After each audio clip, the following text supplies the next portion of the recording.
Yun mga kaibig, at nandito tayo kina Nanay Delia dun sa mga apo po niya na naglalako ng gulay at ating muling bisitahin. Unang bisita natin sa January 2025. Tara, puntahan natin mga kaibig.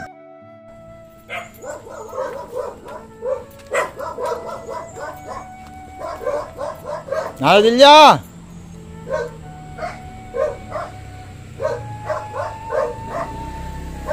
Oh, bakit may aso kasi mga kaibig, baka mangagat. Nanay Delia! Ano tayo itong pusa? Walang tao ah. Uy! Oh, si lola mo. Ayos, ang ganda ng lamisan ninyo rito ah.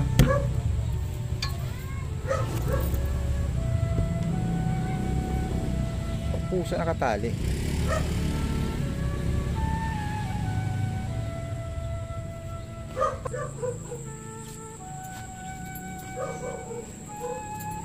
Pasok!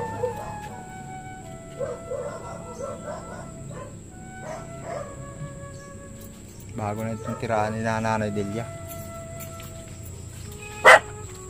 Oh. Nagtatanim si lola mo? Opo.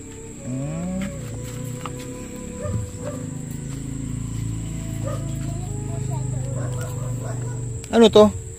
Saluyot po. Ah, ito yung buto ng saluyot. Liliit pala ng buto, ano? Ay, Sir Jojo! Oy, Nanay Delia, musta na? Kayo? Okay na pa kayo? Medyo okay na. At yun nga, ito, napasyalan ko kayo. Kumusta na kayo? Wala na kayo doon sa dati yung tinitiran? Wala na po. Dito nga, nanganganib na rin kami. Oo. Bakit? Paalisin? Wala na. Paalisin na rin kayo dyan? Bakit? Yung... May bibili na raw. Wala, bili na po. Nabinta na yan? Oo. Iba lang mayari. Sundalo. Sundalo mayari.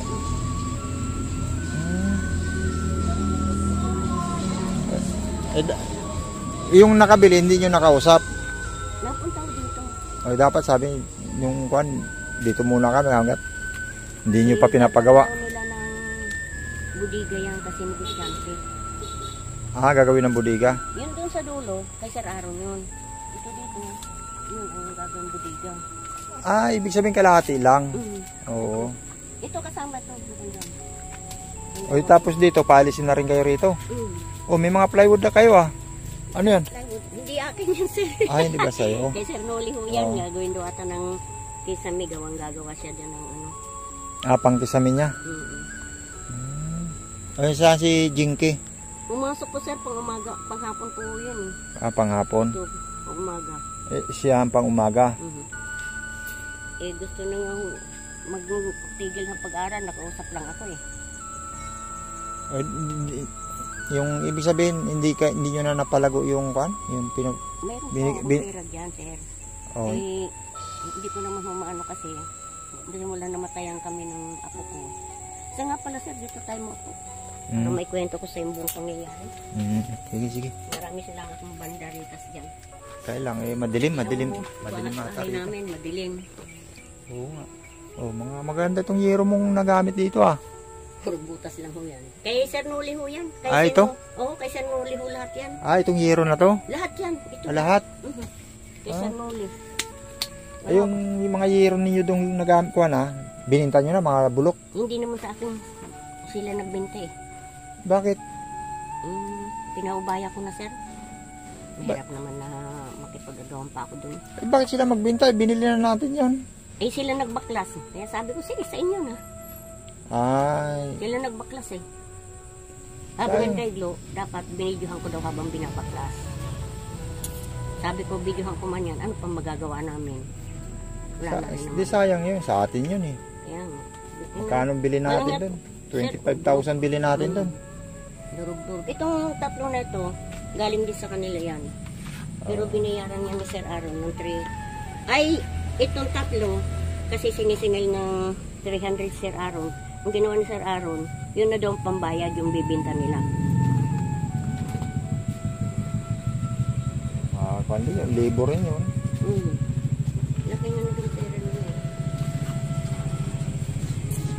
Kasi kanina nagsukat sila sa lupa. Dito? Kanina. May bibili na rin daw uli. O ano? Sinukat nila para alam nila anong laki ng sukat nila bawat isa. Ibig sabihin itong sa likod nito, kuha na. Iba na may-ari niyan, nabinta na rin. Sundalo, yun yung nagpatanim sa akin ng niyog dyan eh. Pinatanim sa akin ng mga niyog. Nagpatanim sa inyo. Ewan ko kung ano kasi sabi, pabalik daw at isa doon bahala sa akin. Pero nagdadala yun ng bigas sa akin, 5 kilo. Nagdadala sa'yo. Kasi parang akong pinag-anuhan nila dito, kaya lang sabi sa Noli, pag nabenta ito, wala na. Kasi kanya na yan eh. Kay... Sir Noli. Ay, ito lang ibibinta, ito lang? Yung kasi nabili na yung isa niya eh. Ito nga, yun dyan nga, nabili na yan dyan. Tapos ito, beto lang kaluwag, ibibinta niya? Ang sinusukat po niya, sir. Isang lottery niya. Ayan yung may sukat na pinagtatalian ko ng puso. Yan ang sukat? Hanggang doon? Yung kanto na niya dyan? Ayun na may pula na yun, yung sinukat niya kanina. Yung ano. Yan. Kaya sa kanya naman, ito. Yan. Pero magkano kaya ang binta? Ewan, 10 ata isang metro. 10,000 per square meter? Kanina sinukat na kasi hawak na nila yung titulo nito. Ewan ko kung ilang square meter ito, sir. Hindi ko alam. Maliit lang to, nasa 30 lang to. Ayun ata, 30 nga. 10,000 isang square meter. 300k din. 300k. Ay, kumusta ka na, Lisel? Okay lang po. Kumusta na yung pag-aaral? Okay lang naman po. Okay lang naman. Naglalako pa rin sila Nanay Delia? Oo, kaya lang sira ng biskita, mano-mano na naman. Bakit yung bike? Flat na naman yung ano, yung parang nasira na naman yung sanggol. Na ano na nga yung bandaro. Ay, masisira yan kasi may laman eh. Hindi sir, dati na kaya nilagyan ko na lang kasi naano nang magnanakaw. Para hindi basta manakaw yan dyan. Pinapasok kami dito ni Miguel. Oo? Yung magnanakaw doon. Hindi na magagamit yan. Hindi na nga po. Kaya mano-mano na lang sila uli Oo. So nga pala sir, kaya sabi ko nga, yung dumating yung anak kong babae. Oo. Dito ka nga Nanay Delia para dito. Madilim pag nandyan ako. Hindi maliwanag pag nandito. Dumating sila. Nasaan naman yung anak mong babae? Andun sila sa sa Cavite ngayon. Dumating dito? Doon lang. Sa Cavite? Pinapunta kami doon. Ang problema to sir, nakilala ko yung apo ko, nadala nila anak nila isa, lalaki. Binawi pa sa amin nung December. Namatay yung apo ninyo? Yung nga. Ilang taon na yung apo ninyo? Ano ko pakita ko sir yung may git isa sir. 1 taon pa lang. Pero napakasakit din. Hindi, pero sino yun yung sila yung nanay ni Jinke? Po sir. Yung matagal na nawala. Oo. Sir. Nakita na rin kayo? Paano kayo nakontak? Hinanap niya ang FB ko. Kaya namin. Kaya nakita? Ay, wala pala akong doon. Di mo makikita ang picture niya po.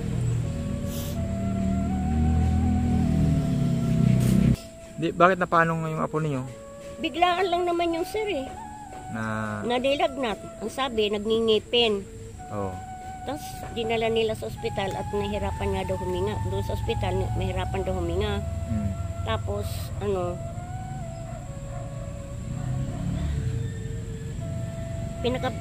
kinabitan ng tubo. Kaya ayun, sabi ko, dapat oxygen. Naka-oxygen na nga daw. Hirap pa din daw huminga. Kaya ayun. Walang ilang araw lang. Ibig sabihin pala yung mga nanay nila Jinky nasa Cavite na pala? Oo, sir. Kaso ngayon, walang mga trabaho. Wala rin mga trabaho? Oo, natanggal pati yung asawa niya sa trabaho sa construction daw ang pagkamatay ng anak. Kaya sabi... mga ilang buwan nyo na sila nakita na nalaman na yun nga. Kailan nyo pa nakakuha siya na nag-message sa inyo na Kailan lang? Maaaring mga 3 buwan na ngayon, sir. 3 buwan na? Wala rin naman. Sabi niya nga, hindi kami mga kasi sa ngayon wala pa kami. Sabi ko, okay lang, di naman ako naghahanap sa inyo. Nakakaraos naman kami dito sa paggulay-gulay. May pera pa ako dyan, sir, hindi ko lang hinano kasi hinihingan niya, nang hiram nga ako sa may-ari nito ng pang-ambag ko sana sa ospital nung nabubuhay pang-apo ko sa nahirapan yung humina. Eh, hindi rin naman ako napahiram kasi gawa nga na-hospital din ng ate niya. wala talaga, mahirap talaga lumapit dito. Mas mabilis na makalapit kaya gobyerno natin kung doon sa Cavite. Kasi hindi naman dito sa Cavite eh. Oo. Ngayon, ano pa nga sila sa utang eh. Mahirap kasi. Sabi ko, pag nakatrabaho na lang ulit kayo, di hulug-hulugan na lang yung interview, pagkano pang utang nila. Sabi ko, makakaraos din kayo. Oo, Huwag kayo mawala ng pag-asa. Alangan yung problemahin mo pa yun. Pero nagpapasalamat pa rin ako kahit papano. Dumating kayo rito. Pumunta sila mismo rito sa inyo? Pumunta na rin. Kaya lang, sandali lang sila. Nagtulog din sila dito, mga ilang araw lang. Kasama yung kanyang kinakasama? Oo, saka yung bata. Ilan ang anak? Yun pala sana yung namatay? Kasi bali pa nga na yun ng lalaki. Oo, sana. Kasi yung lalaki binata. Ngayon, yung pinakapanganay ngayon, kaya hindi pa sila. Diyan, kuan nanay Delia, kuan ni na Jinky, Sabado Linggo lang, pag maglako na. Pag linggo sir, wala silang tinda kasi nagsasamba kami. Sabado na lang, Sabado lang ang nila, magtinda. Gulay. Kaya lang ngayon ang matitinda nila, talbos lang ng kamote, tapos talbos ng kamuting kahoy, wala nang saluyot. Kuan din, natuyo na. Wala na rin kangkong. Natuyo na yung mga tanim ninyo. Talbos ng kamote marami, pero yung gabi wala na. Grabe. Ninakaw pati nung nasa Cavite kami, nakaburol yung apo ko. Ninakaw yung mga gulay ninyo dyan? Gabi. Mga gabi? Malaki yung iniwan namin. Ninakaw eh. Gusto niya, sabi niya nanay, hihinto na ako sa pag-aaral. Sabi ni Jinky? Sabi ko wag muna. Oo. Kung kasi nanay magtatrabaho na ako. Sabi ko na kahit tuminto ka sa pag-aaral, hindi ka pa rin pwede pumasok kasi 16 ka lang. Oo nga, 16 pa lang. Kung hanapan ka ng birth certificate, makikita Hindi, nila. yung katulad nung ino-offer sa kanya dun sa kuan, dun sa Makati, kaso yung layo, di ba 300? Nako, nagtitinda doon 200 lang daw hanggang alauna ng gabi. Alas na yung maaga parang magtitinda hanggang alauna ng gabi, 200 lang daw binibigay. Baba, layo pa. Dito naman sana sa akin, pwede sana siya doon sa akin sa kuan kung makapag may tatayo kasi ako ng isang kuan ko, nakainan. Gusto ko sana na kuan, maghanap din ako ng pwedeng maging bantay. Yun yung sabi ko sa kanya, nagtapusin mo na tong taon na to. Si Jinky naman, madali makapasok sa mga mall yan kasi matangkad. Ang problema nga, yung edad niya, kuwan pa lang, 16 pa lang, magsi-17 pa lang siya ngayong April. July. July. Oo. Sabi ko, magsi-17 ka na, tapusin mo na kasi kahit makatapos, dapat tapusin mo ng grade 12 para makakuha kang diploma. Importante ka ako yung diploma sa trabaho kasi hanapan ka rin ng diploma niyan. Sabi ko gano'n. Natamad na ako na kasi parang hindi na ako makapag-concentrate eh. Kasi nakatayuan natin, sabi niya. Para naman, kung halimbawa umalis tayo dito na makanap-hanap naman tayo ng maganda-gandang tirahan. Sabi niya, kasi may trabaho na ako. Sabi ko, huwag mo na pagsapalaran ang trabaho mo. Ang pag-aaral mo sa pagtatrabaho mo. Sabi ko. Kung 18 na siya, pwede na siya mag-apply. Kaso nga, siyempre, sa bakasyon ka na ka kung pwede magtrabaho, bakasyon, malapit na. Sabi ko sa bakasyon, sabi ko tapusin mo, ilang buwan na lang yan. Sabi ko, ilang buwan na lang yan, 4 na buwan na lang yan. Ikaw, Lisel, nung makita yung mama mo, anong buwan mo, naramdaman mo? Lungkot din po kasi nakita ko yung kapatid ko. Hindi, yung mama mo, anong, niyakap ka ni mama mo? Si Jinky, hindi niyakap ni mama mo? Hindi rin. Ano pala ang nangyari? Pakilala sa kanila ng Ha? anak ko. Ang pakilala sa kanila ng anak ko, pamangkin. Pakilala. Sabihan ng mga sa mga ipag, kasasawa niya. Eh bakit di mo sinabi na yan ang mama mo? Pero alam mo.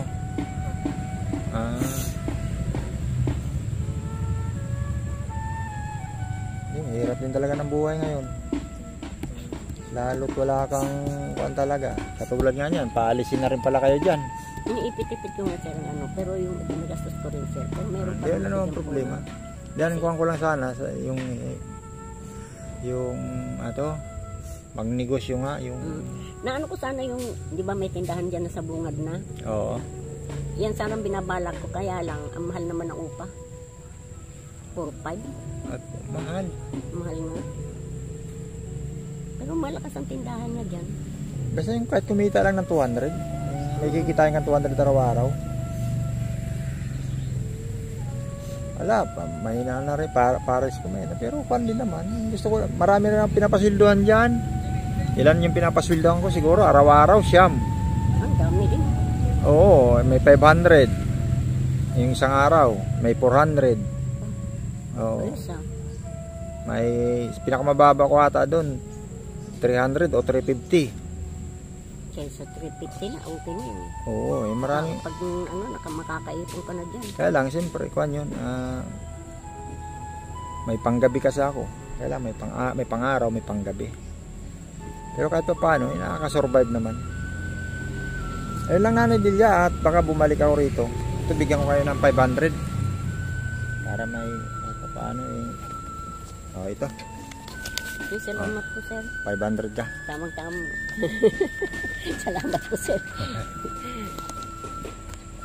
Binisita ko lang kayo kung ano ng kalagayan ninyo. Talagang yun na nga lang sana yung yung mga pinagbintahan sana ng yero. Pwede mo rin ibili sana ng yero yun eh. Wala, hindi ko na. Hindi mo na pinag-interesan. Kasi pinagbita. Ayun mga kaibig, at dito ay bumisita nga lang tayo kina Nanay Delia. At yun nga ang update po sa kanilang dito kay Lisel ay patuloy pa rin sa pag-aaral to si Lisel. At yung si Jinky ay nagpaplano ng tumigil sa pag-aaral ayon kay Nanay Delia. At yun nga mga kaibig, ay, ito na po yung bago nilang tirahan. Ayan. At dati nga dun sa mayirong nakabakod po na yan, dun sila nakatira sa loob niyan. At yan nga daw ay nabinta na at sundalo daw ang mayari. At dito naman mga kaibig ay ito at sinasabihan silang gagamitin na rin tong lupa. Baka may bibili na Nanay Delia, tama ba? Ayun. Mga sundalo ang kumukuha eh. Oo, sige Nanay Delia. At ako'y no? Sige po sir, maraming salamat sa pagdalaw niyo dito. Okay, sige.